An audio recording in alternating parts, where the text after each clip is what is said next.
Hello everyone, আজকে আমরা দেখব 3-4 দিন পরের ঘটনা, যেখানে গত একদিন থেকে মহেশকে খুঁজে পাওয়া যাচ্ছে না।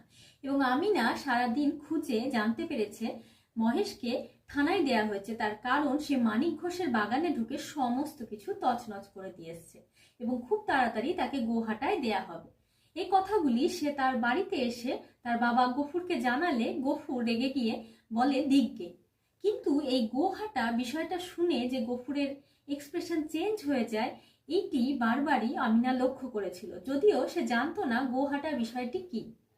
এরপরে গফুর চলে যায় বংশীর কাছে তার পেতলের থালা নিয়ে, যেখান থেকে সে থালাটি দিয়ে 1 টাকা ধার নিয়ে আসে।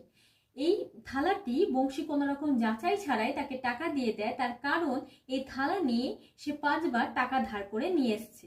এরপর আমরা দেখব সেই যথাস্থান অর্থাৎ বাবলা গাছ, কাঠখোট্টা রোদ্দুর, দুপুরবেলা এবং শীর্ণকায় মহেশকে একই